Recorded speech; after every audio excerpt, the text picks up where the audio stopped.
Hello everybody. एक बार फिर से आप सभी का स्वागत है आपके अपने यूट्यूब चैनल डियर गुरुजी पर। जैसा कि आपने हमारे पिछले वीडियो में देखा कि हमने एक्सरसाइज 3.1 कंप्लीट कर ली थी। 3.1 में मैं बता देता हूँ वो क्या था कि उसमें हमारे उसके बेसिक्स कंप्लीट किए तो उसके बाद में 3.1 थी। 3.1 में हमें डिग्री को रेडियन में बदलना, रेडियन को डिग्री में बदलना, उन दोनों के बारे में बताया था। उन पर आधारित हमारे कुछ क्वेश्चंस थे, वो भी हमने कंप्लीट कर लिए। अब उसके बाद में हमारा आता है ट्रिग्नोमेट्री फंक्शंस आते हैं। ट्रिग्नोमेट्री फंक्शन कौन से होते हैं अब उनके बारे में बात करेंगे। तो ये 3.2 के बेसिक्स की चीज़ें, इसमें हम ट्रिग्नोमेट्री की जो सारणी है उसके टेबल है उसके बारे में बात करेंगे, ट्रिग्नोमेट्री फंक्शन के बारे में बात करेंगे, उनकी वैल्यूज किस प्रकार से निकाली जाती हैं उसके बारे में बात करेंगे, तथा इसके अंतर्गत हमारे को कुछ फॉर्मूलेज है तो उन फॉर्मूलोज के बारे में बात करेंगे। ठीक है, और मैं इसको आपको बेसिक से बेसिक चीज़ें पढ़ाऊंगा और आपको इस वीडियो को ध्यान से देखना है।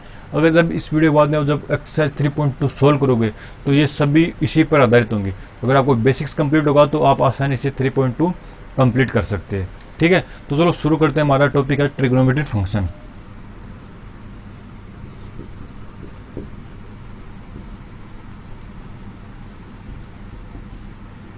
ट्रिग्नोमेट्रिक फंक्शन, त्रिकोणमितीय फलन।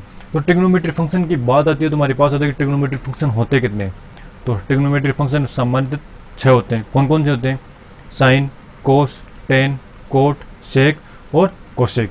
6 हो गए। आपको ये पिछली कक्षा में आपने पढ़ा हुआ, कक्षा 10th में इसके बारे में आपको बेसिक्स के बारे में बताया हुआ था। उसमें उसके रेशियो के बारे में, अनुपात, उनके फलन के मान के बारे में भी, इन सब के बारे में आपको कक्षा 10th में बताया गया है।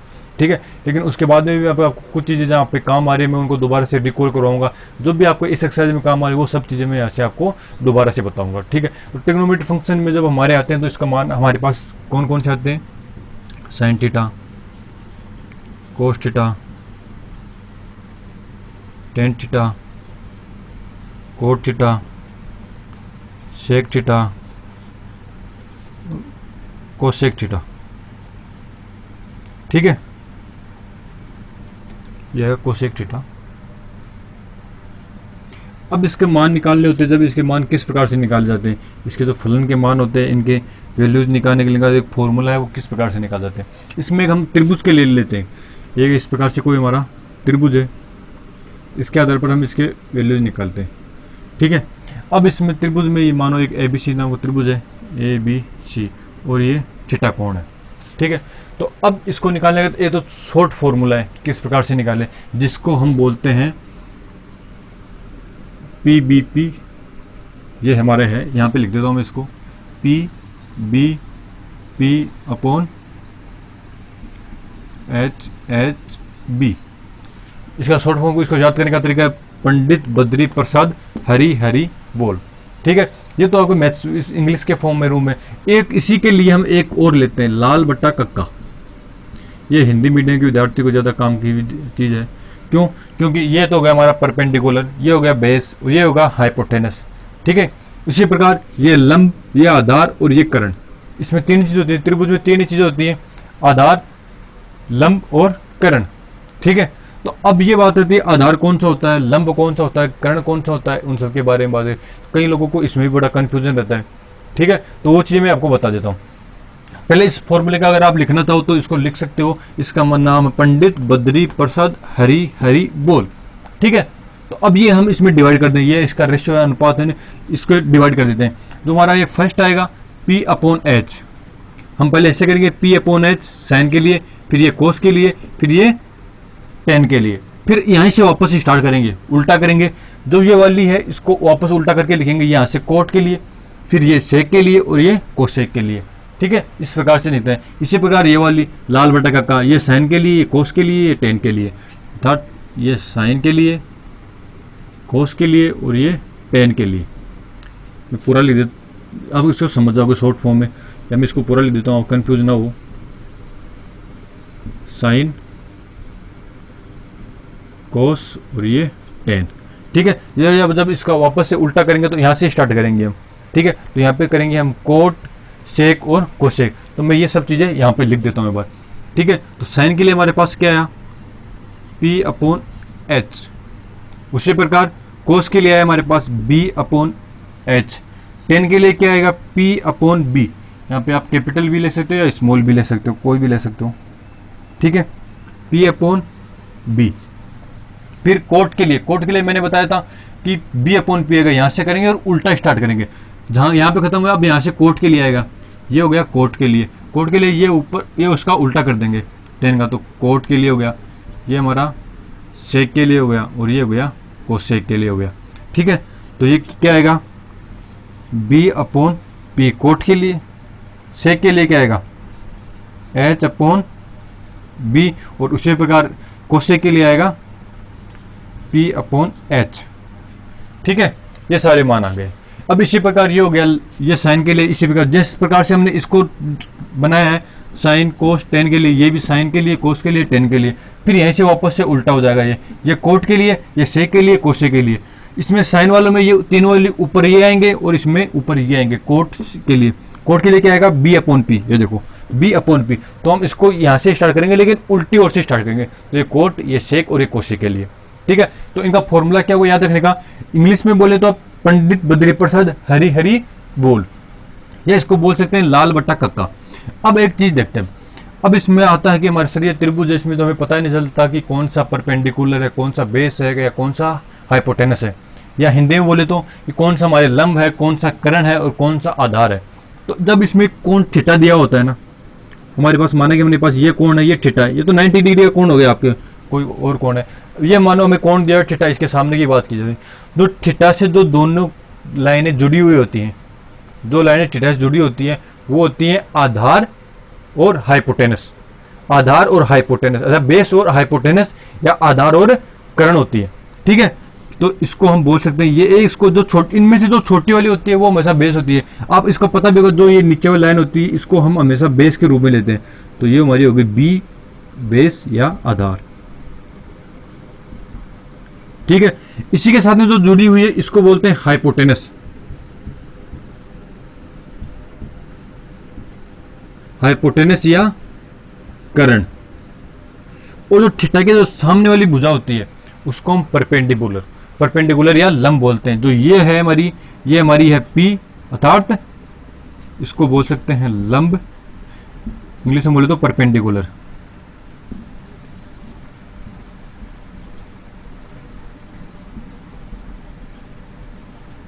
परपेंडिकुलर, ये हमारी हो गई परपेंडिकुलर। कैसे कि जब भी हमारे पास कोई त्रिभुज दिया हुआ है उसमें आधार कर्ण और लंब की बात करनी हो तो कुछ स्टूडेंट इसमें कंफ्यूज होते हैं, तो उसके लिए मैं बता रहा हूँ कि हमेशा उसकी जो आधार और कर्ण ये चूज करने हो, हम थीटा से, जो हमारा थीटा कोण दिया हुआ होगा उससे चूज करेंगे। जो कोण होता है, जो दोनों दो कोण एक लाइन पे तो हो नहीं सकता कि इसी पे हो गया, ये लो ये तो 180 डिग्री कोण हो गया, इस पे कोण का तो कोई मतलब हो नहीं सकता। कोण कोई ना दो रेखाओं को टच करेगा, दो साइड को टच करेगा ना, तो दोनों साइड टच होती है वो आधार और कर्ण होती है। हमेशा आधार और कर्ण से आधार पर लेते हैं इसको। जो थीटा होता है वो हमेशा आधार और कर्ण के साथ में होता है। तो जो छोटी रेखा होगी इसमें, छोटी रेखा ये हमेशा छोटी होती है, लगभग आधार होता है वो हमेशा इससे छोटा होगा लगभग, लेकिन ऐसा ना मान तो हम इसको पता भी है कि जो ये वाली होती है यह हाइपोटेनस होगी हमारे पास कर्ण, जो तिरछी रेखा होती है वो हमेशा कर्ण होती है, और जो नीचे वाली है आधार, और इन दोनों के अलावा जो बच गई वो लंब। या इस प्रकार से जो कोण होता है उसके सामने की भुजा, ये कोण है, इसके सामने की भुजा ये, तो ये क्या हो गई हमारी लंब। अगर कोण थीटा में ये नहीं देकर, कोण थीटा ये नहीं देकर ये देता तो ये सामने वाली भुजा होती हमारी, तो हमारा ये लंब हो जाता। ठीक है, अगर हम इसका चुनाव किस अनुसार करेंगे, थीटा के अनुसार करेंगे, कि हमें थीटा दिया हुआ है उसके अनुसार इसका चयन करेंगे। ठीक है, ये हो गया हमारा, ये हमें लंब आधार और कर्ण में भी हमने कैसे चूज कर सकते हैं, कौन सा होगा हमें इसका पता लिया। अब इसका जो फॉर्मूला है वो पंडित बद्री प्रसाद हरी हरी बोल और लाल बट्टा कक्का, दो फॉर्मूले हो गए। ये इसका मतलब है लंब, ये इसका हो गया आधार, और ये उसका भी फिर से लंब, और ये कर्ण। मैं इनको लिख देता हूं एक बार आपके लिए भी, ये हो गया हमारा लंब, ठीक है, और ये है आधार, ये एल फिर से लंब हो गया। ठीक है, अब इसको किस प्रकार से लिखना है ये मैंने आपको लिख दिया। इसके साथ में आप ये टेबल भी लिख सकते हो, एल अपॉन एल लाल बटा कक्का वाली, एल बटा के, इसका हो गया ए बटा के, इसका क्या हो गया एल बटा ए, फिर ए बटा एल, उसके बाद में आया हमारा के बटा ए, और उसके बाद में लास्ट है हमारा के बटा एल। लंब बटा कर्ण, आधार बटा कर्ण, लंब बटा आधार, आधार बटा लंब, कर्ण बटा आधार, और कर्ण बटा लंब, ये हमारे ट्रिग्नोमेट्री फंक्शन के रेशियोज हो गए। ठीक है, इसी प्रकार हम इनको ज्ञात कर सकते हैं। ये आपको आई विश अच्छे से समझ में आ गया। ठीक है, अब इसके बाद कुछ इसमें बेसिक्स फॉर्मूले दिए हुए हैं, अब उनके बारे में बात करते हैं। वो फॉर्मूले हमारे आगे जो एक्सरसाइज सोल्व करेंगे उसमें काम आएंगे। ट्रिग्नोमेट्री रेशियोज के बारे में हमने बात कर ली। अब इसमें मैंने बताया था वो कुछ फॉर्मूलेज हैं, तो कुछ फॉर्मूले तो आपने पिछली कक्षाओं में पढ़े भी होंगे, तथा कुछ के बारे में हम आज बात कर लेते हैं। और ये आपके मैंने सामान्यतः आपको क्लासों में पढ़े होंगे, लेकिन फिर भी मैं आपको बता देता हूँ क्योंकि ये इस एक्सरसाइज में हमारे काम आने वाले हैं। तो आपने इसके बारे में भी सुना होगा, sine theta equal to 1 upon cosec theta होता है कहाँ। अब इससे आपने मैंने जब पीछे करवाया था, जब मैंने पी बी, ये लाल बटा कक्का वाला है, आप P B P upon H B, ये क्या था। अब देखो उसमें मैंने कहता ये साइन का मान है, ये कोस का, ये टेन का, फिर ये कोट का, ये शे का, ये कोशे का। तो आपने यहाँ पे देखा कि साइन का उल्टा ही कोशेक आ रहा है, तो यहाँ पे ये तो हो रहा है कि साइन का उल्टा कोशेक होता है।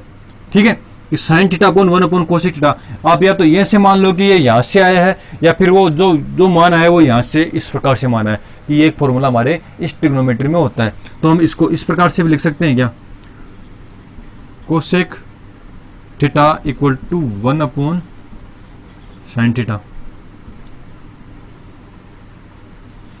Equal to 1 upon sine theta. ठीक है, इसी पर अगर ये साइन के लिए कोस रहेगा तो फिर सेकंड आता है हमारा कोस के लिए, कोस थीटा इक्वल टू, तो इसका होता है 1 अपॉन सेक थीटा। वही कोस के लिए मैंने बी अपॉन एच किया था, तो इधर से टेन कोट और सेक, तो सेक के लिए एच अपॉन बी था, वापस से कोस का उल्टा हो रहा है ये। ठीक है, तो इसको 1 अपॉन सेक थीटा, हम इसको इस प्रकार भी तो लिख सकते हैं, sec theta equal to 1 upon cos theta. ठीक है, आपने शायद आपको इस पिछले क्लास में ये पढ़े भी होंगे, आपको आते भी होंगे, जिनको नहीं आते ये उनके लिए, या फिर हमने इस एक्सरसाइज में इसका उपयोग करना तो आपको एक बार से दोबारा से रिकॉल हो जाए। ठीक है, उसके बाद में थर्ड हमारा साइन कोस टेन के लिए आएगा,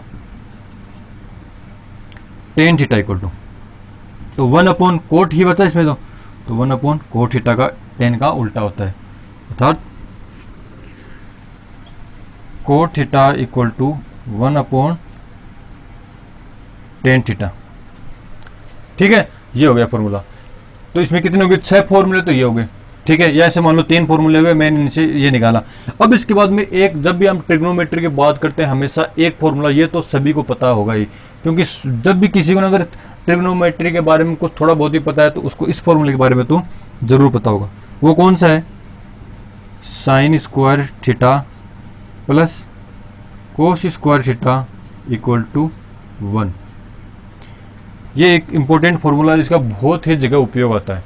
ठीक है ना, और आपने अगर इसके बारे में ट्रिग्नोमेट्री के बारे में क्लास 10 में जब भी थोड़ा बहुत भी पढ़ा हो तो इसके बारे में तो आपने जरूर ही पढ़ा होगा, क्योंकि ये अगर किसी भी विद्यार्थी ने कभी भी किसी भी व्यक्ति ने इसके बारे में ट्रिग्नोमेट्री के बारे में कुछ ही पढ़ा है तो ये फॉर्मूला तो सामान्यतः काम आता ही है। ठीक है, एक फॉर्मूला ये हो गया। अब इसके बाद में एक और आता है, वो है sec square theta minus tan square theta equal to 1, sec theta minus tan square theta equal to 1। अब इसी फॉर्मूले का हम अलग रूप भी बना सकते हैं। कैसे, कि जो माइनस का टेन स्क्वायर थीटा है, मैं इसको यहाँ पे नंबर दे देता हूँ, ये 1 हो गया, ये 2 हो गया। ठीक है, अब इसको हम इस प्रकार से भी तो लिख सकते हैं कि sec square theta equal to, ये माइनस का 10 उस साइड में जाएगा तो कि 1 प्लस टेन स्क्वायर थीटा। ठीक है, अब इसको एक रूप इस प्रकार से, टेन स्क्वायर थीटा उस साइड में गया, ये प्लस का 1 हो गया, अब इसको इस साइड में ले आएंगे तो tan square theta equal to sec square theta minus 1, किसी भी रूप बना सकते हैं इसका। ठीक है, तो आपको मेन ये फॉर्मूला याद रखना है। आप याद ये भी रख सकते हो, लेकिन इससे अब इससे 3 फॉर्मूले बन जाएंगे। एक तो मेन तो ये हो गया, फिर उसे 10 को उस साइड में जाएंगे, सेकंड फॉर्मूला ये हो गया, अब फिर इस 1 को इस साइड में लेंगे तो ये 10 के लिए हो जाएगा माइनस का, तो 1 से 3 फॉर्मूले। सेम इसी प्रकार ये बन जाएगा, साइन स्क्वायर थीटा के लिए करेंगे तो ये कोस स्क्वायर थीटा उस साइड में जाएगा, तो क्या हो जाएगा 1 माइनस है कोस स्क्वायर थीटा। ठीक है, अगर हमने कोस स्क्वायर थीटा के लिए निकालना है तो कोस को इस साइड ले लो, साइन को उस साइड में ले जाएंगे तो 1 माइनस है साइन स्क्वायर थीटा हो जाएगा। ये इसके लिए अलग अलग फॉर्मूले निकल सकते हैं। ठीक है, अब नेक्स्ट की बात करते हैं। थर्ड फॉर्मूला है हमारे पास, कौन सा आएगा थर्ड फॉर्मूला, साइन कोस हो गया, सेक टेन हो गया, कोसेक और सेक बचा हमारे पास, कोसेक और कोट बचा, सॉरी कोसेक और कोट। तो उसके लिए क्या करेंगे, ये आएगा cosec square theta minus cot square theta. Equal to 1। ठीक है, अब ये 10 फॉर्मूले हमारे पास मुख्य रूप से हुए, इनका उपयोग हम एक्सरसाइज में आगे जब सोल्व करेंगे तो उसके लिए होगा, तो आप इनको एक बार जरूर से याद करें। ठीक है, ये आसान से हो गए 3 फॉर्मूले थे, ये तो एकदम इजी से आपको याद हो जाएंगे, ये आपको पता ही होगा। इन दोनों के बारे में अगर आपको पता है तो ठीक है, अगर नहीं है तो थोड़ा बहुत इनको बारे में भी याद कर लीजिएगा। इन ये फॉर्मूले अगर आपको याद नहीं होंगे तो आपको क्वेश्चन सोल्व करने में बहुत दिक्कत आएगी, क्योंकि एक्सरसाइज के क्वेश्चन इन्हीं पर आधारित है। इसीलिए मैंने आपको ये फॉर्मूले यहाँ पे करवाए, तो इन फॉर्मूलों को जरूरी से याद करें, जिससे कि आपको एक्सरसाइज 3.2 को सोल्व करने में आसानी रहे। ठीक है, 3.2 को सोल्व करने में आसानी रहे। मैं इसको क्लियर कर देता हूँ। नेक्स्ट की बात करते हैं आगे। ट्रिग्नोमेट्रिक फंक्शंस के बारे में हमने बात कर ली। अब हमारा है ट्रिग्नोमेट्रिक रेशियो, अर्थात जो ट्रिग्नोमेट्रिक की टेबल होती है, साइन कोस टेन की जो टेबल होती है उसके बारे में बात करेंगे। आपने पिछले क्लास में साइन कोस के 90 डिग्री तक के मान पढ़े थे, लेकिन अब यहाँ पे हमारे इससे अधिक मान यूज में आएंगे, तो हम यहाँ पे 360 डिग्री तक के मानों के बारे में अध्ययन करेंगे। ठीक है, तो मैं उसके लिए टेबल बना रहा हूँ, आपको ये टेबल याद होनी चाहिए, और याद नहीं भी है तो मैं इसको याद रखने का एक तरीका बताता हूँ कि अगर आपको याद नहीं है तो इस टेबल को आप बनाना चाहें तो एग्जाम में किस प्रकार से बना सकते हैं। कुछ ही समय लगेगा और आसानी से इसको बना लेंगे, लेकिन उससे पहले आपको कुछ चीज़ें याद होनी चाहिए कि इसमें जो कोण होते हैं, जो एंगल्स के वैल्यूज़ है वो कौन कौन सी होती है, किस किस एंगल्स के लिए हमारे पास टेबल में डायरेक्ट मान वैल्यूज़ है, उनको बारे में तो आपको पता होना चाहिए, या फिर उनके अगर मान भी आपको पता है तो ये बहुत ही अच्छी बात है। तो ठीक है, उसके लिए बात करते हैं। तो हमारे पास यहाँ पे आता है 0 डिग्री के लिए, तो ठीक है, फिर आता है 30 डिग्री के लिए, उसके बाद में आता है हमारे पास 45 डिग्री के लिए, फिर 60 डिग्री की वैल्यूज, और फिर 90 डिग्री। ये वैल्यू तो हमने पिछली क्लास में पढ़ी थी आपने, जब हमने टेबल बनाई थी ट्रिग्नोमेट्री की, तो उसमें ये 5 वैल्यूज तो आपके पास थी। अब इसका थोड़ा और विस्तार करते हैं, इसमें वैल्यूज कुछ और बढ़ाई गई है, तो उनमें से एक 180 डिग्री, फिर है 270 डिग्री, और एक है 360 डिग्री। अब हमारी 11th क्लास सीनियर, थोड़ी क्लास सीनियर हो गए तो उसमें ये मानों को भी आपको पता होना चाहिए, इनके आधार पर भी टेबल बनती है। ये तो हमारे हो गए डिग्री में, जो ये एंगल्स के वैल्यूज है वो डिग्री में आ गए। अब इसके साथ में आपको रेडियंस की वैल्यू भी आती है, तो रेडियन की वैल्यू के बारे में पता होना चाहिए कि रेडियन की वैल्यू इसमें क्या आ गई। तो 0 के लिए तो 0, 30 डिग्री के लिए क्या आएगा, रेडियन का मान निकालना आता है आपको। अगर नहीं भी निकालना आता तो अगर फिर मैंने आपको पिछले वीडियो में बताया था आपको, तो अगर नहीं आता रेडियन का डिग्री में देखना तो आप जो 3.1 का एक्सरसाइज का सॉल्यूशन है वो जरूर देखें, उसके बेसिक्स में देखें, वो मैंने यहाँ पे अच्छे से बताया है। ठीक है, तो इसका होता है π/6। एक बार फिर से बता देता हूँ किस प्रकार से निकालते हैं। अगर हमारे पास डिग्री है उसको रेडियन में चेंज करना है, तो डिग्री इंटू π/180 डिग्री, इससे मल्टीप्लाई करते हैं, तो जो हमारा मान आएगा वो रेडियन में आएगा।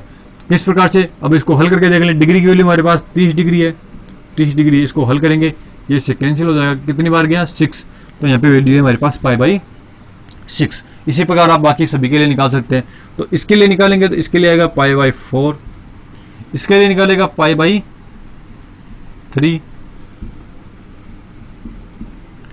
ये π/2, ये हमारा पाई होता ही है। ठीक है, इसका निकालेंगे, इसका आएगा 3π/2, और ये हमारा 2π। 360 डिग्री का मान 2π होता है, पाई का मान 180 डिग्री होता है, ये मैंने आपको बताया था। ठीक है, अब ये हमारी टेबल हो गई। अब इसके अंतर्गत हमारी वैल्यूज आती है, वो उसके बारे में बात कर लेते हैं। साइन थीटा, कोस थीटा और टेन थीटा, इन 3 की वैल्यू आने के बाद में आप बाकी वैल्यू आप आसानी से याद कर सकते हो, लेकिन हमारे पास अभी आपकी बुक में, एनसीईआरटी की बुक में ये 3 के बारे में दिया गया, तो हम इन्हीं के बारे में बात करेंगे। अब इसमें आता है कि सर इनकी वैल्यू लिखें कैसे, या तो आपको पता होना चाहिए कि इसका मान यहाँ पे क्या आना चाहिए, या फिर इसको लिखने का एक तरीका होता है। क्या तरीका होता है, हम सबसे पहले यहाँ 90 तक की बात करेंगे, जो 90 तक है यहाँ तक की बात करेंगे कि इसकी वैल्यू किस प्रकार से निकालते हैं। ठीक है, तो उसकी वैल्यू निकालने के लिए क्या करेंगे हम, हमारे पास, मैं एक बार हेडिंग को हटा देता हूँ। ठीक है, अब यहाँ पे वैल्यू है, तो इसके लिए हम क्या करेंगे, सभी के लिए जो 0 से लेकर 4 तक की, यहाँ 90 तक जितनी वैल्यू आएंगी 0 से लेकर आगे तक, वहां तक की वैल्यू लिखेंगे यहाँ पे। तो ये आ गया हमारे पास 0, फिर आया 1, फिर आया 2, फिर आया 3, फिर आया 4। ठीक है, आ गया। अब उसके बाद हम क्या करेंगे, जो भी ये 4 वैल्यू आ गई, 5 वैल्यू आ गई, 4 तक आ गई, अब इस सभी को 4 से डिवाइड कर दीजिए, इन सभी को 4 से डिवाइड कर दीजिए।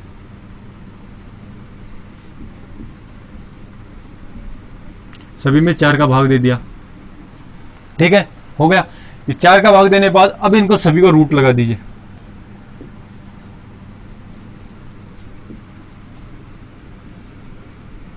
ये हो गया। बस इनका जो मान है वो हमारे साइन का मान आ जाएगा, इनके जो वैल्यू आएगी वो हमारे साइन थीटा की वैल्यू आ जाएगी। किस प्रकार से करेंगे, दोबारा से बता रहा हूं, 0 से लेकर 4 तक की वैल्यू लिखनी है मेरा, 0 1 2 3 4, और उन सभी को 4 से डिवाइड करना है, उन सभी को 4 से डिवाइड करके उन पर सभी पर रूट लगा देना है। ठीक है, रूट लगा दिया। अब उसके बाद में जो रूट की वैल्यू आएगी वो यहाँ पे हमारे साइन थीटा का मान आएगा। तो ये 0.4 है, 0 का रूट क्या आएगा 0, ये हमारी साइन की वैल्यू आ गई। उसके बाद में 1/4, तो 1 का रूट 1, 4 का रूट अलग अलग करेंगे इसके लिए, तो 4 का रूट क्या हुआ 2, तो ये 1/2 आ गया। अगर इसके लिए करेंगे तो ये 2/4 है, तो ये 1/2 हो जाएगा, तो 1/2 का रूट हो जाएगा, तो 1/2 का 1 का रूट 1, 1/√2, √2 ऐसा कैसा आ जाएगा √2। सेम यही √3, तो ऐसा कैसा आ जाएगा कि √3 का रूट हल होगा नहीं, और √4 का वैल्यू क्या आएगी 2, तो √3/2। यहाँ पे 4/4, तो इसको हल करेंगे तो ये हो जाएगा मान 1, तो 1 के लिए √1 का वैल्यू क्या होती है 1। आसान से हमने ये ज्ञात कर लिया। अगर ये आपको स्टेबल याद होनी चाहिए, पहली बात तो वो बहुत ही जरूरी है, क्योंकि इसमें आप टाइम वेस्ट ना करें, आपका बहुत सारा टाइम इसमें बच जाता है। लेकिन अगर फिर भी आपको याद नहीं है या आपको कन्फ्यूजन है, तो आप इस प्रकार से इसको ज्ञात करने, ये ट्रिक याद रख सकते हैं। कौन सी ट्रिक है कि 0 से लेकर 4 तक हम वैल्यूज रखेंगे 90 डिग्री तक के, फिर उसके अंदर सभी में 4 से डिवाइड करेंगे और उन सभी का रूट कर देंगे, जो भी वैल्यू आएगी वो हमारे साइन थीटा की वैल्यू आ जाएगी। ठीक है, हो गया। अब उसके बाद में कोस की वैल्यू किस प्रकार से, जो साइन की वैल्यू आई है उसको उल्टा करके लिख दो, कि जो लास्ट वाली वैल्यू है फर्स्ट में आ जाएगी, जो फर्स्ट वाली वैल्यू है वो लास्ट में। इसका क्रम चेंज कर दो, लास्ट से इसमें जो फर्स्ट से लास्ट तक है उसको लास्ट से फर्स्ट तक इसमें इस प्रकार कर दो। तो क्या करेंगे, वहाँ पे लास्ट फर्स्ट में यहाँ पे 0 था, तो वहाँ पे लास्ट वाली वैल्यू आएगी, तो ये 1 आ जाएगा 1। उसके बाद में √3/2, फिर 1/√2, 1/√2 दोनों सेम आएगा क्योंकि दोनों के बीच में है। ठीक है, उसके बाद में 1/2, और उसके बाद में आएगा हमारा 0। ठीक है, ये हो गया साइन का कोस का वैल्यू आ गई। अब टेन की बात करें तो टेन साइन कोस के बारे में आपने एक चीज पढ़ी होगी, कौन सी, कि sine upon cos, sine theta upon cos theta equal to किसके होता है, टेन थीटा के इक्वल होता है। यह फॉर्मूला आपने पिछली कक्षा में पढ़ा होगा। कौन सा, sine theta upon cos theta equal to tan theta होता है, या tan theta equal to sine theta upon cos theta होता है। तो उस फॉर्मूले की मदद से हम ये ज्ञात कर सकते हैं, sine theta upon cos theta equal to tan theta, ये हमारा होता है। ठीक है, तो उससे क्या करेंगे, तो साइन अपॉन कोस करेंगे, तो 0/1 0। अब इसको 1/2 अपॉन √3/2 करेंगे। ठीक है, तो 2 से 2 कैंसिल हो जाएगा, तो 1/√3 बचेगा। किस प्रकार से आएगा, इसको हल करो आप, ये आएगा 1/2 अपॉन √3/2, ये 2 से 2 कैंसिल, तो ये 1/√3 है, नीचे अपॉन √3 बचा, ये 1 यहाँ पे बचा, तो ये क्या आएगा 1/√3। ठीक है, उसके बाद में ये तो 1/√2 अपॉन 1/√2, 1, इसका मान आएगा यहाँ पे 1। इसको सॉल्व करेंगे तो 2 से 2 कैंसिल हो जाएगा, √3 बचेगा, तो ये √3 आएगा। ये मैंने आपको हल करना बताया था पिछली जो वीडियो थी बेसिक्स में, उसमें कि अगर दो भिन्न वाली संख्या होती है, दो फ्रिक्शन वैल्यूज होती है, उनको किस प्रकार से हल किया जाता है। ठीक है, तो इसमें ज़्यादा समय नहीं कहूँगा। तो 1/0 को वैल्यू नॉट डिफाइन होती है। आप इसको या तो इनफाइनाइट लिख सकते हो या नॉट डिफाइन। आपने पिछली कक्षाओं में इनफाइनाइट लिखा होगा, आप यहाँ पे इसको या तो इनफाइनाइट लिख सकते हो या इसके ऐसे लिख सकते हो नॉट डिफाइन, इसकी वैल्यू डिफाइन नहीं होती है। ठीक है, इस प्रकार से ये मान कंप्लीट हो गए। अब उसके बाद में बात आती है कि 180 डिग्री, 270 डिग्री, 360 डिग्री, उनकी वैल्यू किस प्रकार से निकाली जाए। इसके मैं थोड़ा ये ऊपर वाला जो एक्स्ट्रा मैटर उसको क्लियर कर देता हूँ, फिर बात करते हैं। अब बात करते हैं 180 डिग्री, 270 डिग्री और 360 डिग्री की वैल्यूज के लिए। तो उसका अगर ये टेबल आ गए तो उनके मान हम आसानी से निकाल सकते हैं। किस प्रकार से निकालेंगे, इसका मान निकालने के लिए तो 180 के लिए निकालते हैं। पहले तो 0 डिग्री होता है, उसकी वैल्यू से इसका मान आराम से निकल जाएगा। कैसे निकलेगा कि जो भी 0 डिग्री की वैल्यू है उसको हम नेगेटिव साइन कर देंगे, जो भी 0 है उसको माइनस से गुणा कर देंगे, तो जो वैल्यू आएगी वो हमारी 90 डिग्री की आएगी। किस प्रकार से आएगी कि हमारे पास 0 डिग्री की जो भी वैल्यू है उसको हम नेगेटिव साइन अर्थात माइनस से गुणा करेंगे, तो जो भी माइनस से गुणा करने पर जो वैल्यू आएगी वो इसी के प्रकार से आ जाएगी। अब जीरो को माइनस से गुणा करेंगे तो माइनस का जीरो, तो माइनस प्लस जीरो के साथ तो माइनस प्लस का कोई महत्व होता नहीं है, तो यहाँ पे जीरो ऐसा कैसा आ जाएगा। ठीक है, उसके बाद में 1, तो 1 को माइनस से करेंगे -1। ठीक है, उसके बाद में tan 0, तो जीरो के साथ में फिर माइनस, तो माइनस में जीरो के साथ में माइनस का कोई महत्व नहीं होता साइन का, तो ये 0 0 इस प्रकार से फिर से आ गया। ठीक है, इसी प्रकार जो 270 की वैल्यू निकलेगी वो 90 डिग्री से निकलेगी, तो इसी के साथ में फिर से माइनस से इसको मल्टीप्लाई करके लिख देंगे, तो ये माइनस का 1 0 और ये नॉट डिफाइन या इनफाइनाइट लिख देता हूँ मैं इसको, ये इनफाइनाइट यहाँ पे नॉट डिफाइन वैल्यू ही होती है हमारे पास। अब बात करते हैं 360 डिग्री की, तो 360 डिग्री के लिए क्या आएगा, तो 0 डिग्री और 360 डिग्री की वैल्यू दोनों सेम होती है। ठीक है, मैं इसको बताऊंगा क्यों होती है, लेकिन एक बार इसके वैल्यू लिख देते हैं। तो 360 डिग्री और 0 डिग्री की वैल्यू सेम आएगा, तो 0 1 0 क्यों होती है, ये मान आपने क्यों किए इसके बारे में बताता हूँ।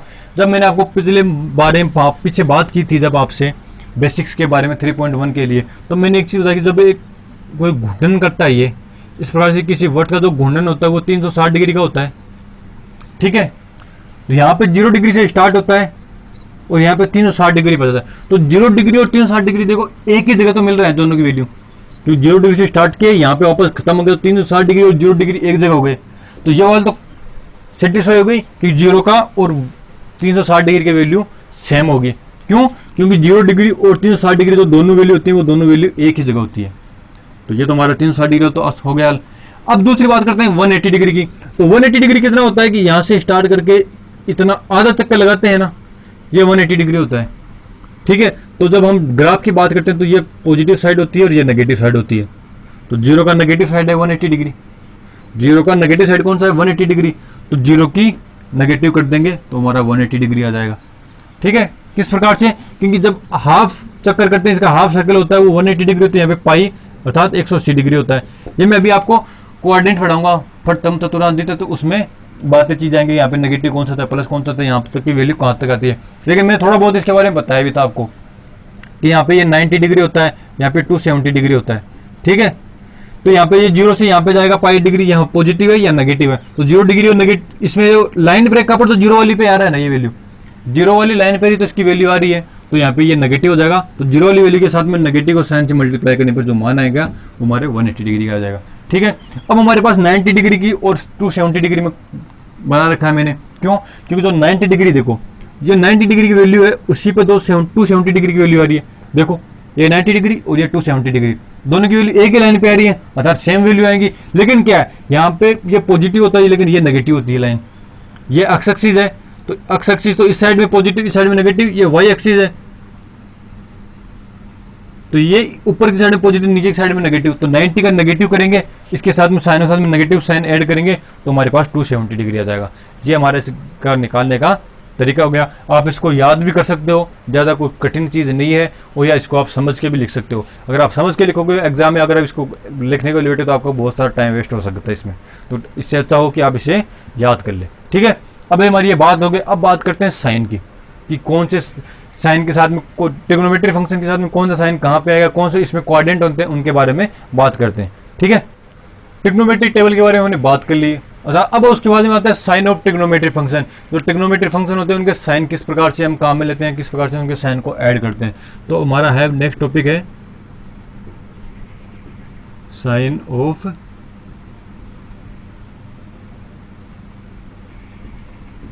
ट्रिग्नोमेट्रिक फंक्शन, अर्थात त्रिकोणमितीय फलनों के साइन या चिन्ह किस प्रकार से लेते हैं। तो इसके लिए हमारे एक कोऑर्डिनेटिंग टेबल होती है, कोऑर्डिनेट इसको बोलते हैं कोऑर्डिनेट। ठीक है, अर्थात चतुर्थांश बोलते हैं। तो हमारे इस प्रकार से होती है, जिस प्रकार से हमारा ग्राफ होता है उस प्रकार से ये इस प्रकार से इसमें 4 लाइनें होती हैं। ठीक है, ये मान लो एक्स एक्सिस है, ये वाई एक्सिस है, यहाँ पे स्टार्ट होता है ये 0 डिग्री 0। ठीक है, यहाँ पे जो ये वैल्यू होती है इसको बोलते हैं 90 डिग्री का, यहाँ पे 90 डिग्री का एंगल आता था, इसको π/2। रेडियन और डिग्री दोनों में वैल्यू लिख रहा हूँ। जो ये वैल्यू होती है वो आती है हमारी 180 डिग्री, सॉरी 180 डिग्री, 180 डिग्री या पाई, 180 डिग्री और पाई दोनों वैल्यू सेम होती है। तो ये हमारा 270 डिग्री, इसको बोले तो 3π/2, ठीक है। और फिर यहाँ पे वापस से 360 डिग्री, 2π हो गया। अब इसको बोलते हैं फर्स्ट क्वाड्रेंट, ये हमारा फर्स्ट क्वाड्रेंट हो गया था, चतुर्थांश। ये हो गया हमारा सेकंड क्वाड्रेंट, ये हमारा होता है थर्ड क्वाड्रेंट, और ये हमारा फोर्थ क्वाड्रेंट।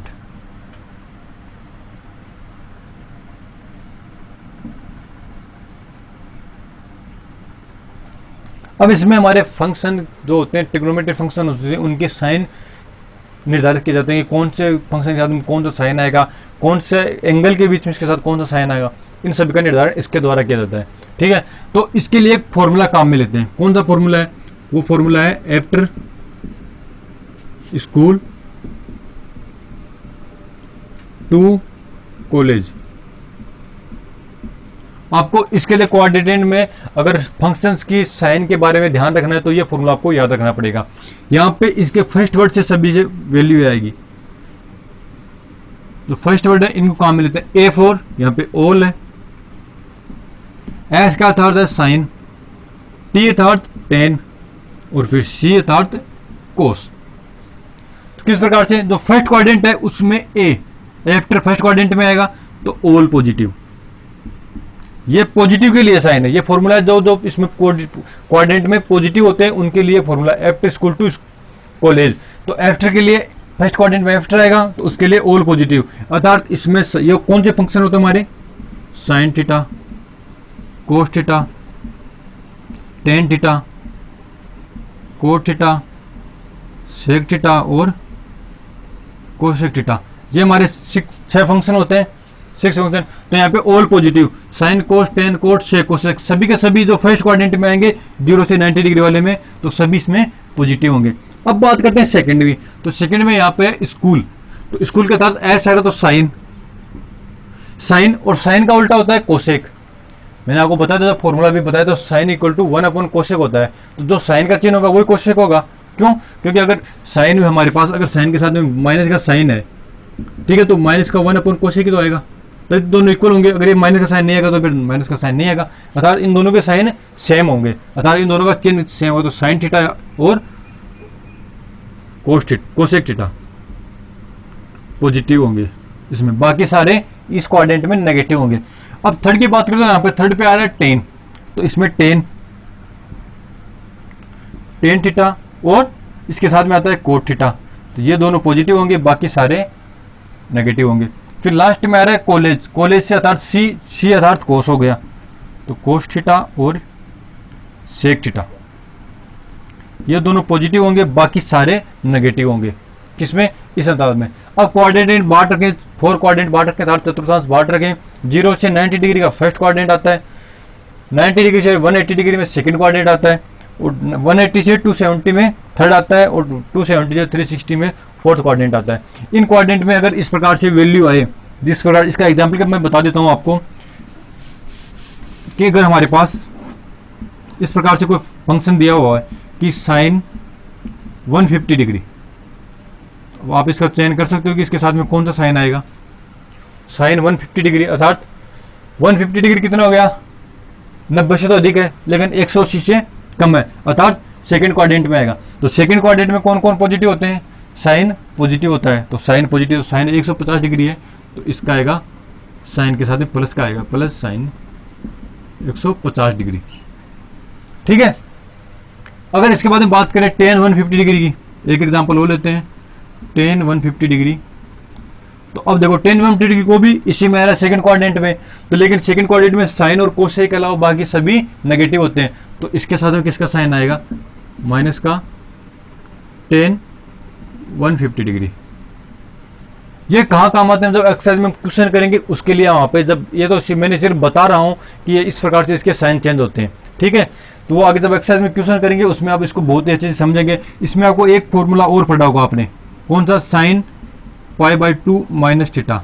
ये मैं जस्ट इसके आगे बताऊंगा, जिस यहाँ पे भी कि ये साइन और कोस की वैल्यू आपस में चेंज हो जाती है, कन्वर्जन होता है, वो मैं बताऊंगा। अगर एक एग्जांपल और लेके देते हैं कि जैसे हमने यहाँ पे ले लिया, कोई ले लिया हमने कोस लिया, कोस 200 डिग्री, इसके साथ में कौन सा साइन आएगा, इसको किस प्रकार सेल करेंगे। सबसे पहले तो 200 डिग्री को देखें कौन से क्वाड्रेंट में आ रहा है, तो 200 डिग्री 180 से अधिक और 270 से कम, तो थर्ड क्वाड्रेंट में आ रहा है। अब थर्ड क्वाड्रेंट में कौन कौन पॉजिटिव होते हैं, टेन और कोट पॉजिटिव होते हैं, इन सभी के अलावा बाकी नेगेटिव होते हैं। तो कोस आ रहा है तो कोस नेगेटिव होगा, तो इसके साथ में क्या आएगा, नेगेटिव कोस 20 डिग्री 200 डिग्री सॉरी, ये हो गया। इस प्रकार से हम इसके साइन का निर्धारण करेंगे, आधार चिन्हों का निर्धारण करेंगे।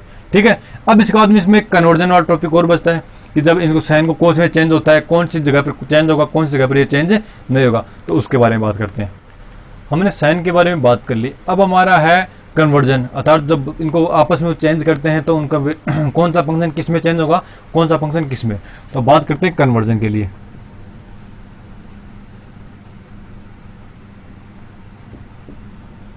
कन्वर्जन के बारे में, तो कन्वर्जन में आता है हमारा जो साइन थीटा होता है वो हमेशा चेंज होता है कोस थीटा में। अब इस साइन पर भी ध्यान रखना, ये साइन दोनों तरफ से तीर का निशान है, दोनों तरफ से तीर का निशान है, अर्थात साइन थीटा कोस थीटा में चेंज हो रहा है तो कोस थीटा साइन थीटा में भी चेंज होगा। ये साइन होता है, इसका मतलब होता है साइन थीटा सिर्फ एक साइड में चेंज होगा, लेकिन अगर इसके दोनों साइडों में तीर का निशान रहता है अर्थात ये इसमें चेंज हो सकता है तो ये इसमें भी चेंज होगा। ठीक है, इसके लिए करता है, साइन होता है कोस में, टेन थीटा होगा कोट थीटा में, और सेक थीटा होगा कोसेक थीटा में। अब ये चेंज होंगे कब होंगे, इसके लिए एक निर्धारण दिया, ये सिर्फ π/2 के गुणज के कौन मान पर ही होंगे। कहाँ π/2 गुणज, अर्थात हमारे पास दीर्घ अगर π/2 है, 3π/2 है, 4π/2 तो होगा नहीं, 6π/5 है, नहीं सॉरी सिर्फ 2 पर ही होगा, तो ये 5π/2 इन कोणों पर, जहां भी अगर π/2 आ रहा है किसी भी गुणज संख्या गुणज के रूप में आ जाए, π/2 अगर हमारे पास आ रहा है तो उस पर इनके साइन को मान चेंज हो जाएंगे। किस प्रकार, एग्जाम्पल के तौर पर देखते हैं, अगर हमारे पास है साइन π/2 प्लस थीटा, तो ये हमेशा किस में चेंज हो जाएगा, कोस थीटा में। कोस में चेंज होगा, इसका मान क्या है, जब हम एक्सरसाइज आगे पढ़ेंगे तो यहाँ पे आप कंफ्यूज हो जाओगे, लेकिन मैं सिर्फ इतना बता रहा हूँ कि अगर π/2 साथ में कोई वैल्यू है तो ये साइन कोस में चेंज हो जाएगा। ये इसका यहाँ पे थीटा साथ में आएगा, कौन सा कोण आएगा इसमें साथ में, उसकी बात हम आगे करेंगे। ठीक है, अगर यहाँ पे 3π/2 हो तो भी ये चेंज हो जाएगा, लेकिन अगर यहाँ पे साइन के साथ में 4π/2 होगा तब ये चेंज नहीं होगा। क्यों, क्योंकि 4/2 का मतलब बता, ये 2 से 2 कैंसिल हो गया, तो यहाँ पे 2π आया, 2π, पाई, 3π, 4π, इन सब पर साइन का मान इन पर चेंज नहीं होगा। ये मान सिर्फ कब चेंज होगा, π/2 के गुणज के रूप में चेंज होगा, अन्यथा और कहीं पर भी इसका साइन का मान चेंज नहीं होगा। ठीक है, इसी के साथ हम अपने बेसिक्स के 3.2 के बेसिक्स के लिए वीडियो यहीं पे समाप्त करते हैं। अब इसके बारे में आगे बात करेंगे 3.2 के एक्सरसाइज के अनसॉल्व्ड क्वेश्चंस के बारे में। ठीक है, तो अगर आपको ये वीडियो पसंद आया हो, अच्छा लगा हो, तो अधिक से अधिक इसको शेयर कीजिए, अपने दोस्तों तक भी शेयर कीजिए, जिससे कि उन्हें भी इसका फ़ायदा मिल सके, और अपना ओपिनियन कमेंट बॉक्स में देना ना भूलें। वीडियो को लाइक करिए तथा चैनल को अपने सब्सक्राइब नहीं किया है तो चैनल को सब्सक्राइब कीजिए और अपने दोस्तों से भी करवाइए। धन्यवाद।